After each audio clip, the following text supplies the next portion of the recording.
36 വർഷമായടാ ബെൻസേ ഞാൻ പോലീസിൽ. ഇതിനിടെ പുറത്തറിഞ്ഞതും അറിയാത്തതുമായ ഒരുപാട് ചെറ്റത്തരങ്ങൾ ഞാൻ ചെയ്തിട്ടുണ്ട്. പക്ഷേ എനിക്കതിലൊന്നും ഒരു റിഗ്രറ്റും ഇല്ലടാ. 2 ദിവസം കഴിഞ്ഞ് ഞാൻ ഡിപ്പാർട്ട്മെന്റിൽ നിന്ന് റിട്ടയർ ആയി.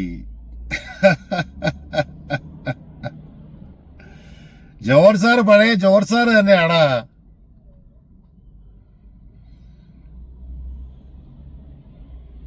നീ ആരെയാടാ ഈ പേടിപ്പിക്കുന്നേ?